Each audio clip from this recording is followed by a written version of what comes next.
What's going on, everybody? This week's question for all of you from me, I really like.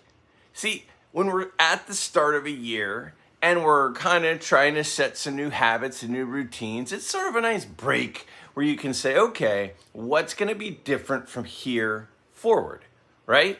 So the question was, when this year ends, when 2024 ends, what are the 3 cards that you hope to have added to your collection?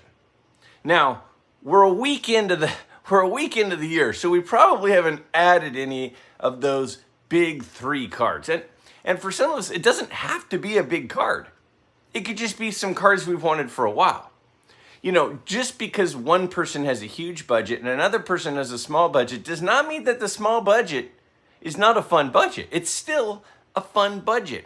We're all on our own journey. And that's why being involved in answering questions like this and asking questions to me and having comments and having dialogue is fun. Is because this channel is not about Greg's collecting journey. If it was about Greg's collecting journey, it would be called Greg's Collecting Journey. It's not.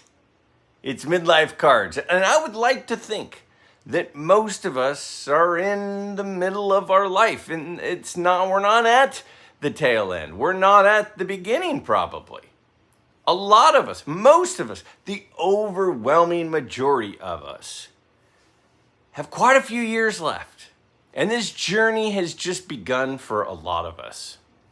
So please make sure that you're contributing and sharing your opinions and sharing your thoughts and sharing your questions in the comments below.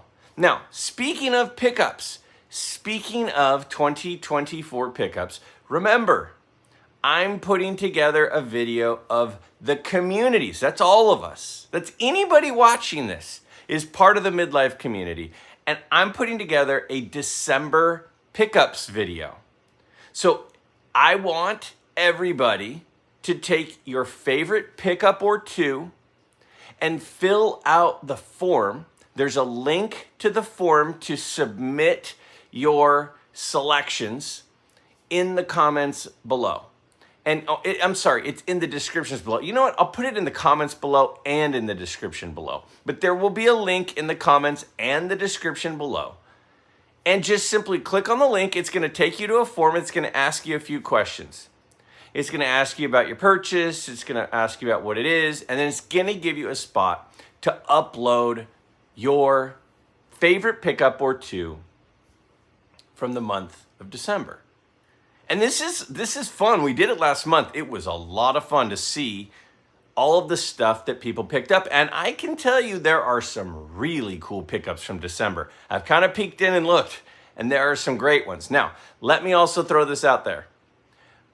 When I first put the form together, I forgot to include name. So the first 5 people that submitted their information and their pickup in the link, I don't have your name. So if you think that you did it really early on, you could redo it, I suppose. But if it didn't ask you for your name, I don't have your name. So, and I don't know. So there's that. So I might just have a few without a name, I guess. That said, it now asks for your name. And it asks for a picture of your pickup to be uploaded. And it asks for some information about your pickup and stuff like that. So do that because it's going to be a cool video. The deadline for that is going to be Friday. This coming Friday is the deadline for that. And then I have to close it because I have to start putting the video together so that I can produce it and put it out so we can all see everybody's pickups. All right? Now again, this week's question. What are the 3 cards you hope to add to your collection in 2024? And there was a wide variety, and there were some great choices. Let's check out the first response here. My biggest hobby targets are the 33 Gaudy Hornsby, number 119, the Bob Gibson Rookie, and the Musial Rookie. As a Cardinals fan, those are some of the cards I've been drooling over since I was a kid. They are all amazing cards, of some of the all-time Cardinals greats. Now, when we look at the cards here, first off, on the left, we have that 33 Gaudy Rogers Hornsby. He's got 2 cards in the set, and I totally agree that this is the better one. In 1959, we have the Bob Gibson rookie, which is a high number card and really difficult to find centered. And then on the right, the 1948 Bowman Stan Musial. I love this card so much because he looks so young, and all his other cards, he looks so old. I absolutely love how we all collect differently. I think collecting players and the best players and your favorite players from your favorite team is such a fun way to collect. I mean, think about it. If you grow up rooting for a team and there's some legends and then some legends that come along the way as you're a fan as well, it's really fun to collect those guys who the other people in the community that are older than you got to see play, and they talk about how great they were. Totally get that. So being in the St. Louis area, I totally understand why someone would want to collect the all-time great Cardinals, which, by the way, if you've not yet subscribed to his channel, I put the information in the screen that had his response. Check out Billy Ballgame Sports Cards. Check out his channel. Subscribe to his channel. You'll like it. See, there are a lot of people in the YouTube community, and a lot of us don't know about other ones. Like, there are a lot of great channels, and people say to me, "Hey, Greg, did you see so-and-so's, episode?" I'm like, I don't know who that is. Like, there are a lot of great channels I don't know about. So when I see a channel, I want to share it. I want to share it. Check out his channel. Super nice guy. Super down-to-earth guy. A fellow educator, coach, all that stuff. And so check out his channel. But I really do think collecting your team's players is great. I mean, my dad, who's a longtime Yankee fan, he loves Mantle, but he also loves Whitey Ford, and he collects Yogi Berra, and he collects, Roger Maris. He just bought a Roger Maris card not that long ago. He's always collecting different Yankees. One of his all-time favorite Yankees is Elston Howard. And, there are a ton of guys that are fun to collect from your team. So, if you're collecting in a way that you just like your team's players, if you are, a Giants fan and you like collecting, McCovey and Gaylord Perry and Bonds and Mays and, all of the Will Clark, all of these guys that have come along the way, that's cool. Don't take other people collecting like Hall of Famers or Hall of Famer runs or things for the set registry or pre-war, or don't let other people influence what you like. Now, I think a lot of people who collect, their favorite team players, like him, also collect other players and other Hall of Famers or other great players or players that they liked. But at the end of the day, if you're watching YouTube channels and you see, oh, this guy's doing this, or this guy's collecting this, or this is interesting to him, if you decide to pivot and you like that more, then sure, I understand why you would, transition into that. But if what you actually genuinely like as a Tigers fan are collecting all of the different, Al Kaline cards or, Ty Cobb cards or whatever, whoever the player is that you like most, or players are that you like most, then I say do it. I say do that. So I have a ton of respect for people who the focus of their collection is their favorite team. A ton of respect for that. And just because I don't do that doesn't mean it's wrong. Collect what you like. That's always the golden rule. The first card on my list is a Kareem Abdul-Jabbar rookie. Growing up, he was my favorite player, and I really love those tall boy cards. My second is a Wilt Chamberlain rookie. These are really difficult to find in good condition, and at the same time, something that is not overly taxing financially. Wilt Chamberlain really changed the game of basketball and was also one of my favorites growing up. The last card is based solely on its beauty, and that is the iconic Pee Wee Reese card from the 1953 Bowman set. All right, when we look at these cards, it's sort of like the first two are sort of like basketball cards that are considered the Mount Rushmore or part of the Mount Rushmore of basketball cards. That tall boy, Lou Alcindor, before he changed his name to Kareem Abdul-Jabbar. The 61 Fleer Wilt Chamberlain, which he mentioned that these were not crazy unaffordable, but they're pretty expensive cards. But then on the right, that iconic Pee Wee Reese is awesome. Okay, so there's a couple things. There's a couple reasons I picked this particular response. Because, when there's 25 great responses, I'm like, how am I going to pick one over another one? It's not like that one's not good and this one is good. The thing I really liked about this one is the focus on basketball cards. Almost every YouTube channel out there is baseball cards. And some of the modern stuff does a lot of football and some basketball. But when we're talking about vintage channels, rarely does anybody talk about basketball cards. And I think basketball cards are great. I love basketball cards. I love vintage basketball cards. There are so many cards that I would love to pick up that I don't have. Two of them are listed here. Two of the most dominant basketball players, two of the most dominant big men ever are Wilt Chamberlain and Kareem Abdul-Jabbar. And their rookie cards, it's not just that it's their rookie cards. It's that they're really cool cards too. When you look at that Wilt Chamberlain, he's got the facial hair thing going. He looks super young, so different than we remember him towards the end of his career. How he had totally filled out and was stockier than he was there, right? He looks so thin and so young there.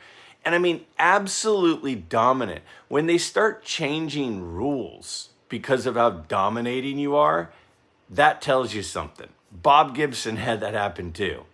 So, vintage basketball cards, will they go way up in value? Maybe, maybe not. I know I like them. I know I like them a lot. I have a bunch of Dr. J cards. I have several Chamberlain cards. I have several Kareem cards. I've got some Oscar Robertson cards. I've got a couple Pete Maravich cards. I like vintage basketball cards, and I collect them. And so when I see somebody else out there going, yeah, two of my three biggest gold cards of this year are basketball, vintage basketball. I'm all about that. So never overlook vintage basketball cards. And if you're looking for a new area to expand into this year, I think vintage basketball cards could be a good option.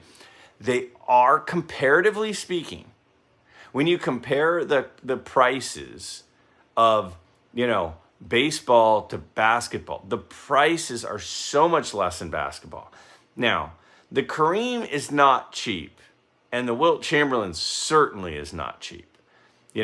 He mentions in there that they're not crazy unaffordable. They're pretty expensive. But when you start comparing them to the other Grail baseball cards, like a Hank Aaron rookie from the 50s or a 51 or 52 Mantle or a 51 Made, when you start comparing them to some of those all-time greats and the cost of their rookie cards, you go, wow, these are pretty affordable. The thing that really is rough if you're into basketball and into cards is that long gap that they had where there was no main producer, no main production of cards. And, when you go from that 61 Fleer set with that Wilt Chamberlain, you're all the way to the 68-69 set before there's really a standard set again. And then that 68-69 and then the 69-70 set are both tall boy sets. So, those made those harder to collect. It made them a little bit more polarizing. A lot of people love them. And a lot of people are like, well, the problem is they're not the standard size of the rest of my cards and cases. And so some people kind of steer away from them. So I think that vintage basketball is great, but the lack of continuity certainly is an issue. And it's certainly probably one of the reasons that, a lot of people haven't gotten into them as much. But I don't know, because I have been into them and I have collected them, and I've been a basketball collector since I was, like in fifth grade. Literally since I was like in fifth grade. So then we talk about the other card that he chose. And the thing that's fun about that pick is it's like, yeah, I'm into vintage basketball, but I'm also into classic, beautiful cards. And, it's funny because there's like this polarization of that Pee Wee Reese card. Some people love it. They think it's like the best card ever. And if you really think about it, it's really kind of the first action shot. And people go, it was posed. It was taken off of a tripod. It's not from a game. It's his own teammate that's sliding. I get that. I do get that. But it's an action shot when they weren't doing action shots. Everything was posed before, right? And that's like, he's actually in midair. It's actually an action shot. And it's a gorgeous card, and it's a gorgeous set. I mean, I almost bought the 53 Bowman Warren Spahn this weekend at a card show. If you haven't seen my card show from this weekend, I posted it on yesterday, then you're going to see that I almost bought a card from that set. And I looked at several others in a cool stack of cards. It's a beautiful set. It's an iconic card. It's a beautiful card. And sometimes it's like, maybe you're not a Pee Wee Reese collector, but maybe you love cool looking cards. That is a cool thing to go for. To me, collecting players that you like, collecting players that you respect, collecting all-time greats, all that's great, and I do all that. But it's also cool to just sometimes collect cards that are really cool looking. And that Pee Wee Reese, in my eyes, is a very cool looking card. The 3 cards I plan on getting in 2024 are as follows. Number 1, the 1972 Topps Al Kaline to complete my Kaline base run. Number 2, the 1968 Topps Johnny Bench rookie card to complete my Johnny Bench base run. Number 3, the 1954 Red Heart Stan Musial. All right, when we look at that 72 Topps Al Kaline, that set really does scream 1970s, doesn't it? And I love the old stadium in the background. And then the 68 Topps Johnny Bench in the middle with his cap on backwards is so cool. And then the Red Heart Stan Musial with the color match red background with his Cardinals jersey on. Such a great card. Such a great set, really. Now, a couple reasons why I picked this response. Again, when I have a whole bunch of responses and I'm looking, which one am I going to pick and talk about?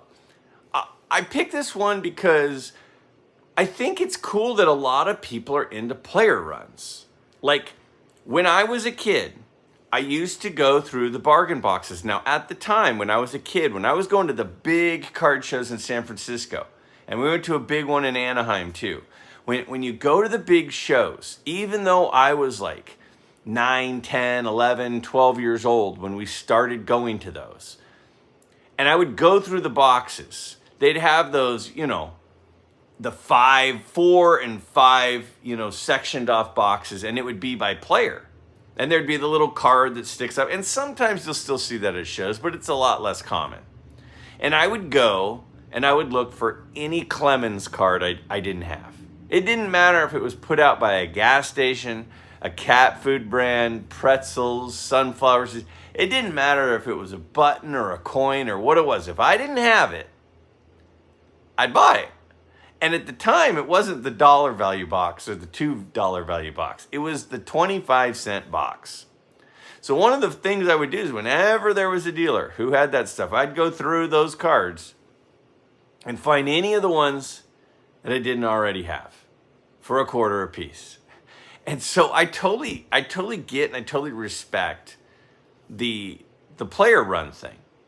Now, I'm not really into player runs now. Now, don't get me wrong. I've got like a couple hundred different Clemens cards. To this day, I still have all of them. And I haven't gotten rid of any of those. And I do have the full base run of Gale Sayers, and I have most of the player run of Dr. J. And I have, a handful of, Warren Spawns, and I have a handful of, Willie Mays. I have a few players that I kind of collect, but I don't have like the full run. I guess the only full player run I have of base would be Gale Sayers. And I love Gale Sayers for multiple reasons on multiple levels. I just absolutely love Gale Sayers.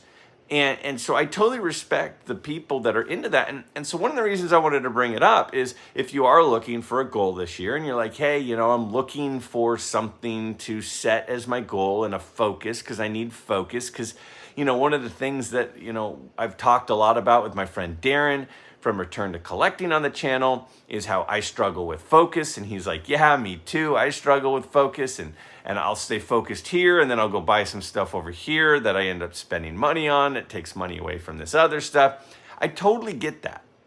So if you're looking for a place to focus, a player run is not necessarily a bad way to do it. And I think I'm also, another thing about me is I'm kind of a completionist, right? Like, I don't like start my yard work and go, I'll do some of it today and some of it tomorrow and some of the next day. Like, I won't come inside until it's done. Like, it has to be done. I don't like to start a project and not finish a project. So once I get into a project, I kind of get really focused on it. So if you're looking for a project to focus on, that might be something for you. Now, again, player runs aren't really my thing. But if you think they might be your thing, or they are your thing, I think that's a great place to focus. So I wanted to highlight the player run. Now, the other card in this particular answer is such an awesome card. And it could open, I could keep it open a whole can of worms of things for me to talk about. But it's the 1954 Red Heart, which is a dog food brand. Stan Musial card. And, it's become a very well-known and desirable set. I mean, the Mickey Mantle from the set, I'll put a picture of it here, is a beautiful card. It's a beautiful card. The Warren Spawn from the set is a beautiful card. And the Stan Musial from the set is a beautiful card. And some people might say, I've never heard of this. I don't know what this is. Why would I want a dog food brand card? Well, back to what we were saying a minute ago about the, Pee Wee Reese card. The Pee Wee Reese card, you may not be a Pee Wee Reese fan, but you might like that card because it's gorgeous. In my eyes, it's a gorgeous card. Well, you might want the Stan Musial because you got to admit, that Stan Musial Red Heart card is a gorgeous card. And I love the Warren Spawn, and I love the Mickey Mantle. And the Mickey Mantle's become very expensive because, when you think about it, how many people in 1954 that, bought some dog food and obtained through that this Mickey Mantle card said, I'm going to put this somewhere safe so nothing happens to it. Like, most of those probably, aren't hanging around. So there's not a ton of them.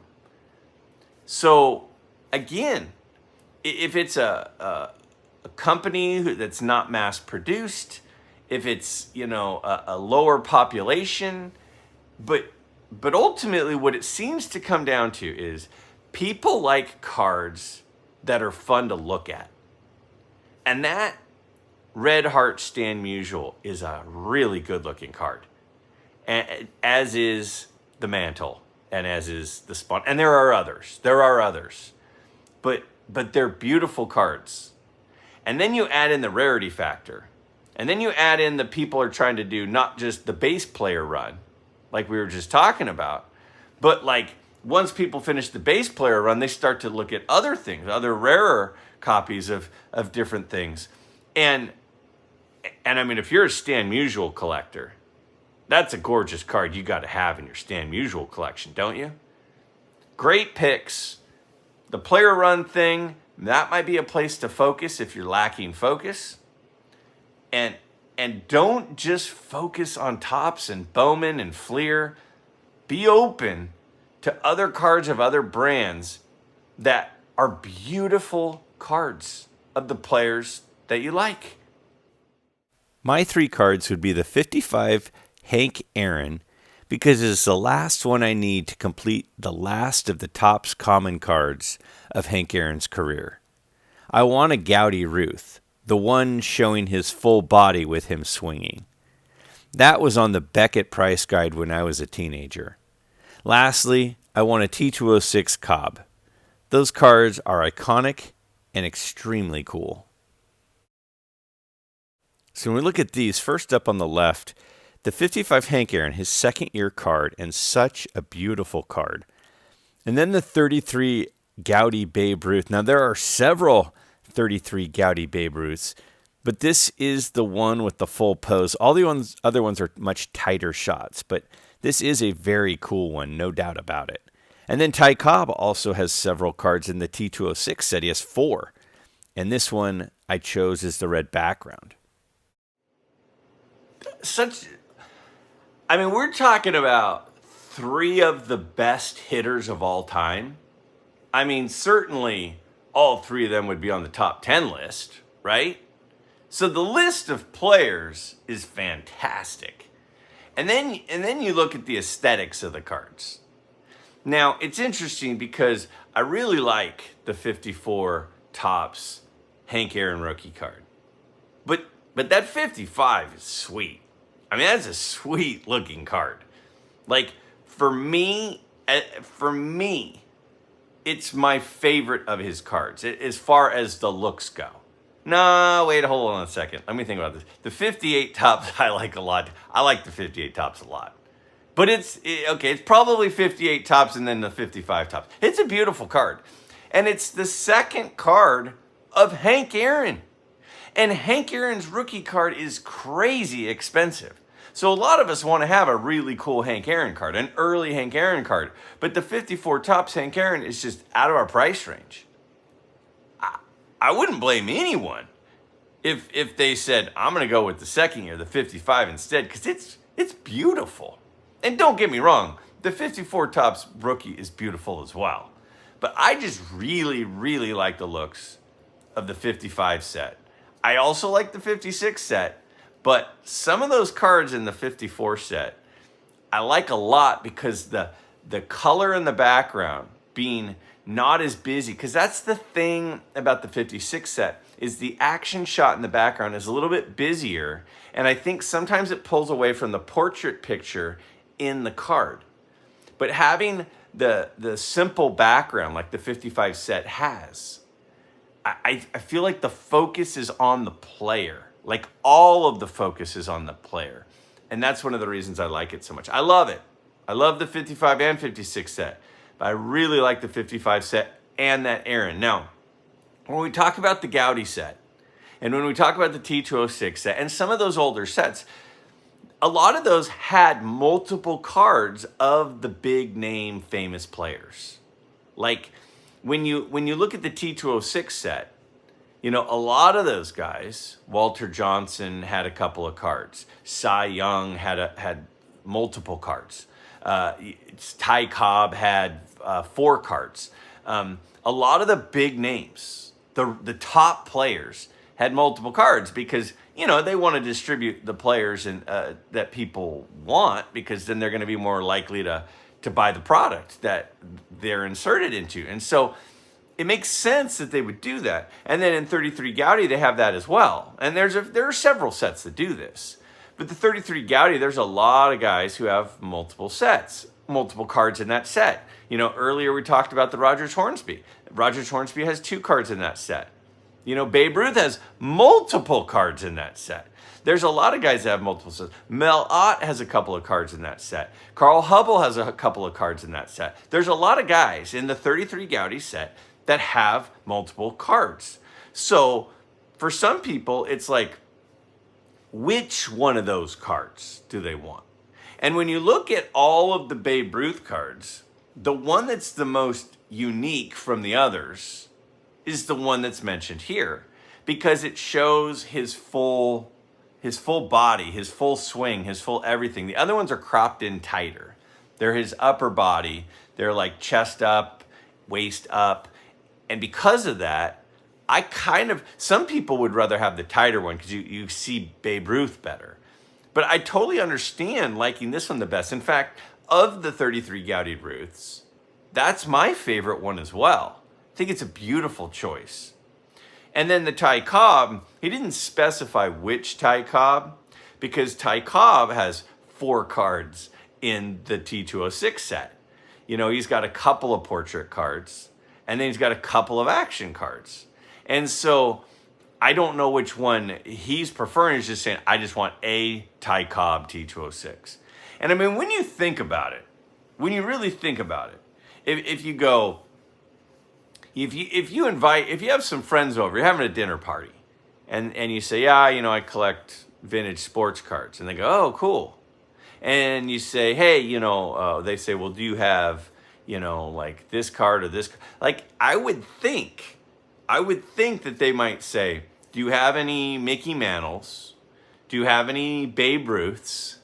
Do you have any Ty Cobbs? Like, those would be 3 of the first names. And then some people might go to the Hank Aaron's, and some people might go, and I'm not trying to tear guys here, but what I'm saying is, it's a very, very recognizable name, and one of the best hitters of all time, and one of the most talked about players of all time because of all the different aspects to his personality and his style and everything about the guy.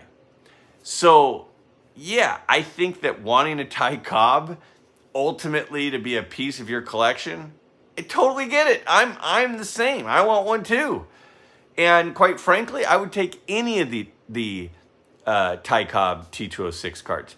Personally, my favorite is the bat on shoulder Ty Cobb from the T206 set. But I like all 4 of them. And I would be happy as heck to have any of them. So great choices there. Great variety. And I thought was a good choice to talk about because of the fact that there are some different aspects to collecting those particular players from those particular sets. 3 cards I'm chasing next year. Number 1, the 55 Jackie Robinson. Number 2, the 1966 Batman Rookie. Number 3, the 1987 Michael Jordan Fleer. Now that 55 Jackie Robinson is my favorite Jackie Robinson card. I absolutely love that card. It's a terrific pick. The 66 Topps Batman number 1, the Batman Rookie card. And we're now in an era of superheroes, and that is a really cool card. And then the 87 Fleer Michael Jordan, his second year card. With his rookie card being so unaffordable, that card on the right, I totally understand its appeal. Okay. Now, I talk all the time about collecting what you like, right? That really, at the end of the day, should be the focus for everyone, is collect what you like. And some people like to identify themselves as pre-war collectors. And some people like to consider themselves as vintage collectors. Some would say, I'm 50s and 60s collector. Some would say I'm Hall of Fame collector. Say I'm a rookie card collector. Some would say a junk wax collector. Some would say a modern collector. Some would say ultra modern. Some would be 70s and 80s. And then there are some of us who collect a little of everything. And that's the part about this answer that I loved.